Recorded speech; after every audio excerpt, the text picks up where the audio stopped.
لیکن بہرحال ایک وقت آئے گا جس چیز سے تم ڈر رہے ہو اللہ اسے ظاہر کر دے گا، عیا کر دے گا۔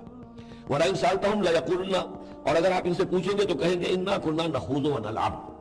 وہ جب بکواس کرتے تھے آپس میں، حضور کے خلاف بات کر رہے ہیں، کسی مومن صادق کے اوپر کوئی تہمت لگا رہے ہیں، اب اگر کسی نے جا کر کوئی بات بتا دی حضور کو کہ فلاں شخص تو یہ کہہ رہا تھا، عبداللہ ابن ابی یہ کہہ رہا تھا، فلاں نے یہ کہا ہے، حضور نے بلایا، طلب کیا، پوچھا، تو اب وہاں پر آئیں گے وَلَئِن سَأَلْتَهُمْ، اگر پوچھیں گے، بات پوچھ کریں گے آپ ان سے، لَيَقُولُنَّ، وہ لازماً کہیں گے اِنَّمَا كُنَّا نَخُوضُ وَنَلْعَبُ، یہ تو ویسے ہی ذرا گپ بازی میں لگے ہوئے تھے، یہ تو تھوڑی سی جو تھی ہماری گفتگو جو ہو رہی تھی وہ لائٹ وین میں گفتگو ہو رہی تھی، اس کو خامخواہ اس شخص نے جو ہے وہ سنجیدگی سے لے لیا، ہم کھیل رہے تھے دل لگی میں، یہ بات ہم نے کہہ دی تھی۔ قُلْ أَبِاللَّهِ وَآيَاتِهِ وَرَسُولِهِ كُنتُمْ تَسْتَهْزِئُونَ، کہیے تو کیا تم اللہ کے ساتھ اور اس کی آیات کے ساتھ اور اس کے رسول کے ساتھ استہزاء کر رہے تھے؟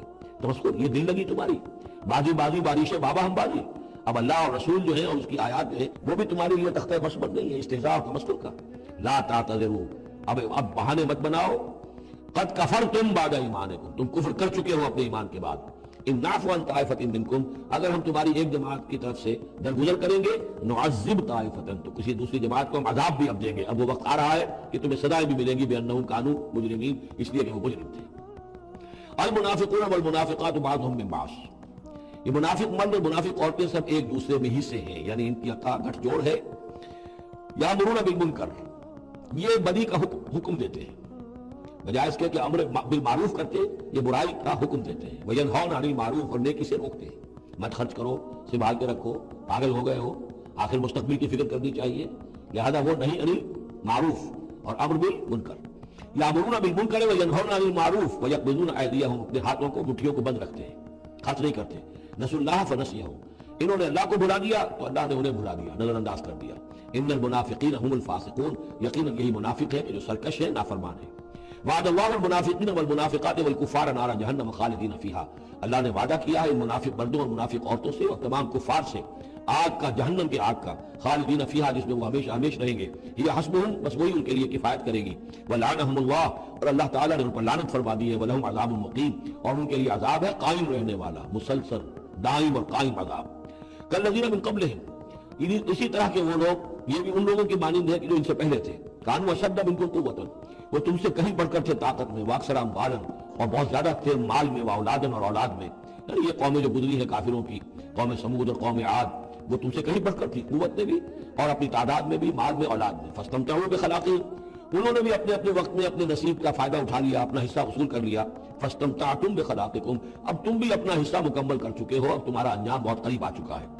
كما استمتع الذين من قبلكم بخلاقهم، جیسے کہ ان لوگوں نے اپنا حصہ وصول کر لیا تھا اور اس سے فائدہ اٹھا لیا تھا جو تم سے پہلے تھے۔ وخذتم كالذي خاضوا، اور تم نے بھی اسی طرح کی روش اختیار کی جو انہوں نے اختیار کی تھی۔ اولئک حبطت اعمالهم في الدنيا والآخرة، یہ وہ لوگ ہیں کہ جن کے تمام اعمال دنیا اور آخرت سب میں حبط ہو گئے۔ واولئک هم الخاسرون، اور یقیناً یہی ہے خسارے میں رہنے والے۔ الم یاتہم نبأ الذین من قبلہم، کیا ان کے پاس خبریں آ نہیں چکی ہیں ان کی جو ان سے پہلے تھے؟ قوم نوح وعاد وثمود وقوم ابراہیم واصحاب مدین والمؤتفقات، نوح کی قوم اور عاد اور سمود اور قوم ابراہیم، یہ واحد مقام ہے قرآن مجید میں جس میں قوم ابراہیم کا بھی تذکرہ اس انداز میں ہے کہ شاید ان پر بھی عذاب آیا ہو، لیکن صراحتاً اس کا ذکر پورے قرآن میں کہیں نہیں۔ وہ اصحاب مدین، اور مدین کے لوگ، والمؤتفقات، اور ان بستیوں کی جو الٹ دی گئی تھی، سلیم اور عامورہ، اتتہم رسلہم بالبینات، آئے ان کے پاس ان کے رسول واضح احکام لے کر، واضح نشانیاں لے کر۔ فما کان اللہ لیظلمہم، تو اللہ تعالیٰ ان پر ظلم کرنے والا نہیں تھا، لیکن کانوا انفسہم یظلمون، بلکہ وہ اپنے اوپر خود ہی ظلم ڈھاتے رہے۔ والمؤمنون والمؤمنات بعضهم اولیاء بعض، وہ منافق مرد اور منافق عورتوں کی بات تھی، اب فرمایا اور ایمان والے مرد اور ایمان والی عورتیں، بعضهم اولیاء بعض، وہ ایک دوسرے کے ساتھی ہیں، ایک دوسرے کے پشت بنا ہے، مددگار ہیں۔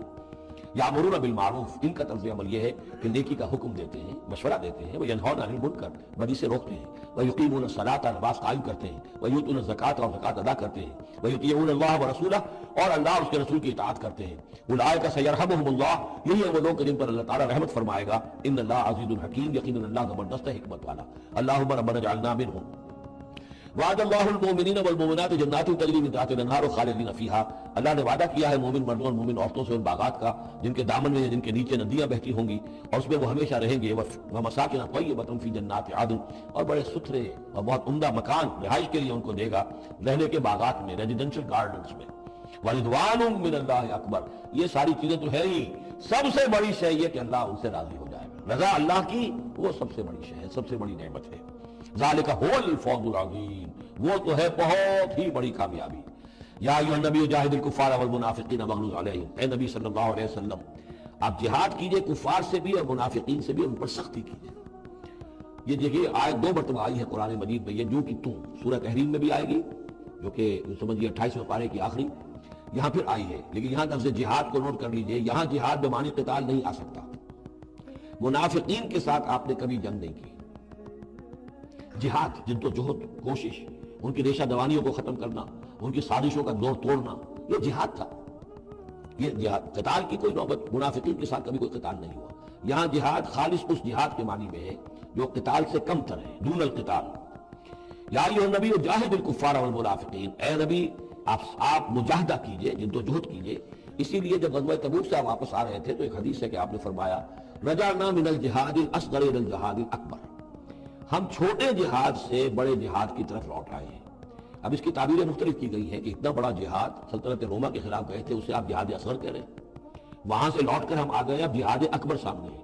تو اس کی عام طور پر جو توجیہ لوگوں نے کی ہے وہ تو یہ ہے کہ یہ جہاد جو نفس کے خلاف ہے وہ سب سے اکبر ہے، سب سے بڑا ہے، اور یہ بات صحیح ہے۔ آپ سے پوچھا گیا ایو الجہاد افضل یا رسول اللہ، آپ نے فرمایا ان تجاہد نفسک فی طاعت اللہ، کہ اللہ کے رسول یہ بتائیے کہ سب سے افضل جہاد کس کا ہے؟ آپ نے فرمایا کہ تم جہاد کرو اپنے نفس کے خلاف اور اسے اللہ کا مطیع بناؤ۔ تو اسی پر گویا کہ اس کو محمول کیا ہے، لیکن میرے نزدیک حقیقت یہ ہے کہ اب یہ جو بارے آستین تھے کہ جو مدینے کے اندر منافقین تھے، اب ان کے خلاف جہاد کرنا تھا، اور اس میں چونکہ اندیشے تھے کہ ان کے تعلقات تھے اوس و خزرج کے لوگوں کے ساتھ، عام لوگوں کے ساتھ دوستیاں تھیں، تو اس میں فتنے اٹھ جاتے۔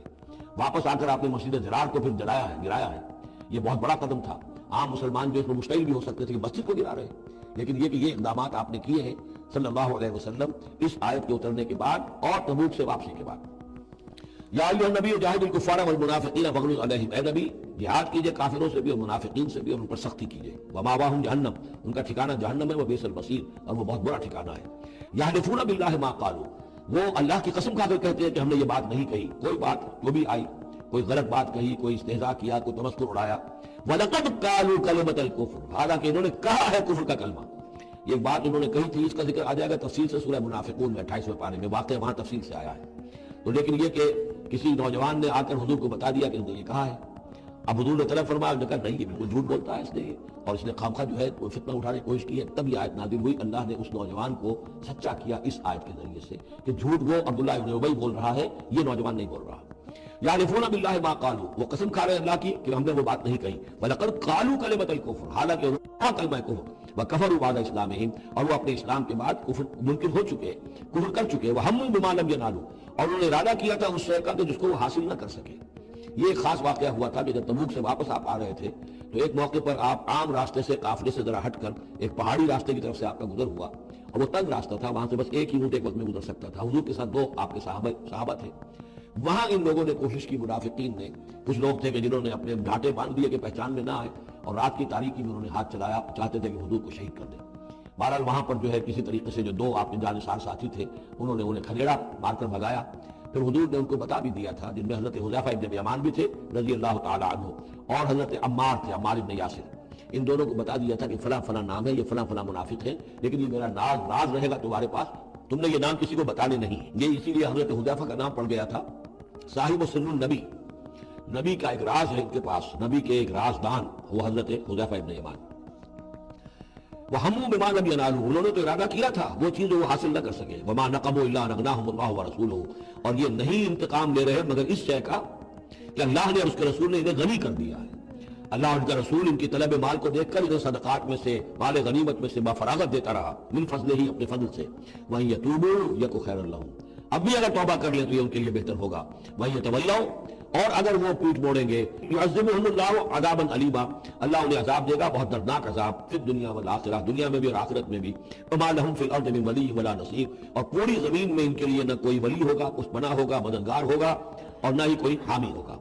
وَمِنْهُم مَّنْ عَاهَدَ اللَّهُ، اور یہ وہ 3 آیتیں آ گئی ہیں جو میری تقریروں میں بہت مرتبہ آئی ہیں، ہم مسلمانان پاکستان کے لیے خاص لمحہ فکریہ ہیں۔ مدینہ کے منافقین کی خاص قسم کا تذکرہ ہو رہا ہے۔ وَمِنْهُم مَّنْ عَاهَدَ اللَّهُ، ان میں سے وہ لوگ ہیں جنہوں نے اللہ سے عہد کیا تھا، لَئِنْ آتَانَا مِن فَضْلِهِ، اگر اللہ ہمیں اپنے فضل سے نواز دے گا، غنی کر دے گا، دولت دے گا، دولت مند کر دے گا، لَنَصَّدَّقَنَّ وَلَنَكُونَنَّ مِنَ الصَّالِحِينَ، ہم خوب صدقہ خیرات کریں گے اور نیک بن جائیں گے۔ فَلَمَّا آتَاهُم مِّن فَضْلِهِ، جب اللہ نے انہیں نواز دیا اپنے فضل سے، غنی کر دیا، بخلوا بہ، اب اس دولت کے ساتھ بخل کیا، وتولوا وهم موردون، اور پیٹھ موڑ لی اور اعراض کیا، فعاقبهم نفاقا فی قلوبہم، تو اللہ نے سزا کے طور پر ڈال دیا ان کے دلوں میں نفاق۔ عاقبہم، عقوبت، سزا۔ دنیا میں نقد سزا یہ ملتی ہے اللہ سے کوئی وعدہ کر کے پھر جانے کی، کہ نفاق جو ہے وہ دل میں پیدا ہو جاتا ہے۔ یہ نفاق ہے پاکستان کے مسلمانوں کا روگ۔ پاکستان بنایا تھا، پاکستان کا مطلب کیا؟ لا الہ الا اللہ۔ ہندوستان کے مسلمان نے ووٹ دے کر اپنا فرض کفایہ ادا کر دیا کہ جاؤ بھائی، تم جو ہم پہ گزرے گی سو گزرے گی، تم جاؤ اور اسلام قائم کرو۔ ہم نے کیا کیا ہے؟ 50 برس سے زائد ہو گئے، کیا کیا ہے؟ اسلام کہاں ہے؟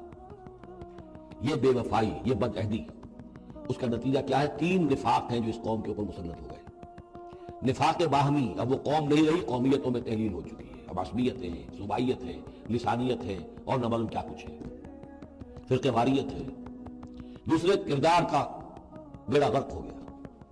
آیت المنافق ثلاث، حضور نے فرمایا منافق کی 3 نشانیاں ہیں، جس میں یہ تینوں چیزیں ہیں، خواہ وہ انسامہ وصلہ، چاہے روزہ رکھتا ہو، نماز پڑھتا ہو، اپنے آپ کو مسلمان سمجھتا ہو، وہ منافق ہے۔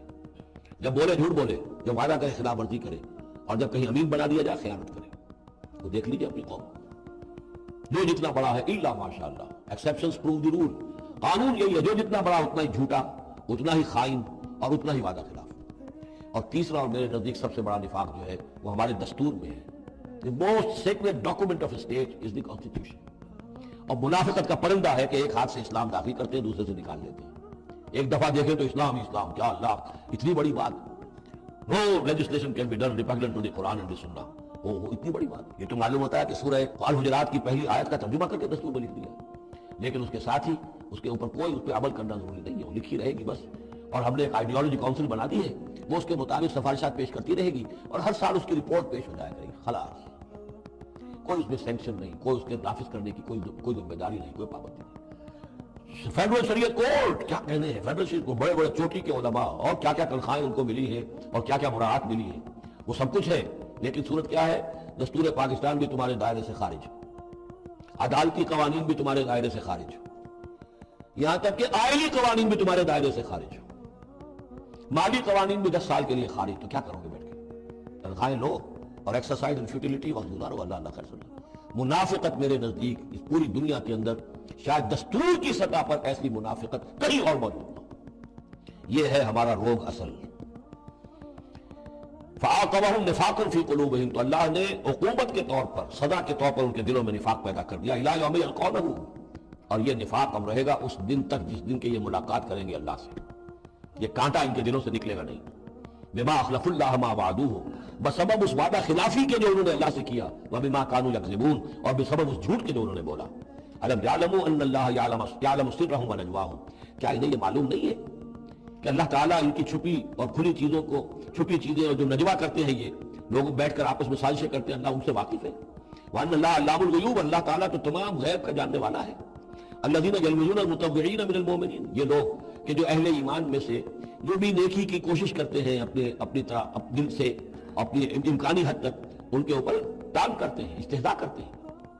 جب حضور نے فرمایا تھا کہ اب یہ بڑی مہم ہے، اب جو بھی کچھ لا سکتے ہو پیش کرو، گویا کہ جدید اسلام میں ہم کہیں گے چندے کی اپیل کی، ڈونیشنز چاہیے، تو ایک ابو عقیل انصاری تھے، انہوں نے یہ کیا کہ کچھ نہیں تھا ان کے پاس، ساری رات مزدوری کی ایک باغ میں جا کر، اور وہ کھینچ کر کنویں سے پانی باغ کو سیراب کیا۔ صبح کو انہیں کچھ کھجوریں ملی، رات بھر کی مزدوری، آدھی لے جا کر اپنے گھر میں دے دی اپنے بیوی بچوں کو، اور آدھی لا کر حضور کی خدمت میں پیش کر دی۔ حضور نے فرمایا کہ یہ جو کھجوریں ہیں یہ پورے ڈھیر کے اوپر پھیلا دو، یہ سب پر بھاری ہیں۔ لیکن وہاں جو منافق تھے انہوں نے اب فقے چست کرنے شروع، جی ہاں ان کھجوروں کے بغیر تو یہ مہم چل ہی نہیں سکتی تھی، کیا کہتے ہیں صاحب، یہ تو بہت بڑا صدقہ انہوں نے کیا ہے، بہت بڑا معاملہ ہے، یہ اب تانے دے رہے ہیں، ان کا دل دکھا رہے ہیں۔